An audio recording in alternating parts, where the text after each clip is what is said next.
watu ambao tuliangalia game ya mshindi wa 3 jana. Sasa tulifaidi sana. Bwana jana ilikuwa bonge la game, yani game ambayo sio poa, yani game ilikuwa ina ushawishi mkubwa sana. Yani game piga ni kupiga hiyo inaitwa, unaambiwa.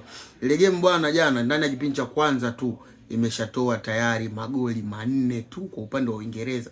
4-0 kipindi cha kwanza. Ufaransa anakumbatia 4-0. Sasa sijui kocha wa Ufaransa ana shida gani kwa sasa. Lakini pia kipindi cha pili mpaka dakika 66 basi Ufaransa alikuwa shachomoa goli 3.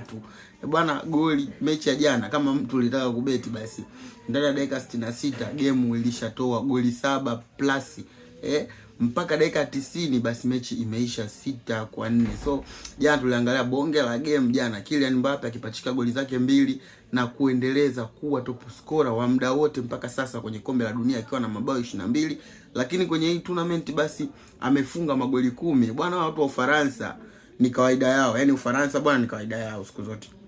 Yani ni kawaida yao kwa sababu wewe fikiria mwaka 1958 huko kuna jamaa huyo alikuwa anaitwa Fontaine bwana alifungaga magoli 13 ndani ya kombe la dunia moja. Kwa Ufaransa bwana ni kawaida yao kufanya hivi vitu. Kwa hiyo hatushangai kwa Kylian